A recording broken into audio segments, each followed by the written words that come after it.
বাংলাদেশ বন শিল্প উন্নয়ন কর্পোরেশন, শাহজিবাজার, রাবার বাগান, হবিগঞ্জ। এই মুহূর্তে আমি রয়েছি। তো এখানে দেখা যায় বিশাল বড় বড় গাছগুলি কেটে ফেলা হচ্ছে। কিন্তু কেন যে গাছগুলি কেটে ফেলা হচ্ছে, এখানে একজন সিনিয়র পার্সন বড় ভাই আছেন, আমি একটু মতামত ওনার কাছ থেকে জেনে নাই। আসসালামু আলাইকুম। ওয়ালাইকুম সালাম। একটু অনুমতি থাকলে কথা বলতাম। কি বই বলেন তো? আচ্ছা, এই যে আপনার যে এত বিশাল বড় বড় গাছ, এটা তো রাবার গাছ, এই গাছগুলি কেন কেটে ফেলা হচ্ছে? এগুলোর জীবন চক্র হারাইছে, যার কারণে কাটতেছে। জীবনচক্রে হারিয়ে ফেলছে। হ্যাঁ, আর এখানে কি আর বনের কোনো পরিবেশ থাকবে না? আগে আছে, বর্তমানে এগুলো আবার পুনর্বাসন হইতেছে, বাগান হইতেছে। পুনর্বাসন আবার হচ্ছে না? এই যে পাশে চারা আছে লাগাইতেছে, দেখেন যায়, পাশে চারা আছে লাগাইতেছে, পুনর্বাসন হইতেছে। হ্যাঁ, হচ্ছে, দেখা যায়। আচ্ছা, আর আপনার এই বাগানটি কত সালে আবিষ্কার হয়েছিল? 79-80। 79-80। হ্যাঁ, প্রায় একই মনে হয়।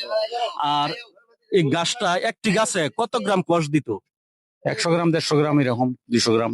আর এই সব গাছে সমান না। আর এই কষ দিয়ে কি কি উৎপাদন হইতো যদি একটু বলতেন? এইগুলা যারা রাবার রাবার প্রক্রিয়া করতো, রাবার শীট আকারে তৈরি করিয়া, তারপরে ওটা বিভিন্ন ফ্যাক্টরি, বাটা, রূপসা তারা কিনে নিত।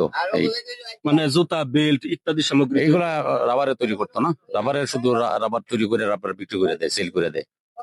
আর বিভিন্ন কোম্পানিরা তারা তাদের চাহিদা মতে তারা উৎপাদন করে। জি, ঠিক আছে। রাবারের দায়িত্ব শুধু রাবার শীট তৈরি করা, এর বেশি কিছু না। যে সেলে পাঠাই দেওয়া, সেল সেন্টারে নিয়ে তারপরে বিভিন্ন পার্টিরা কিনে নেয়। আচ্ছা, এই আপনার এই রাবার দিয়ে মানে কি প্রোডাকশন তৈরি হয় এরকম কিছু জানেন আপনি?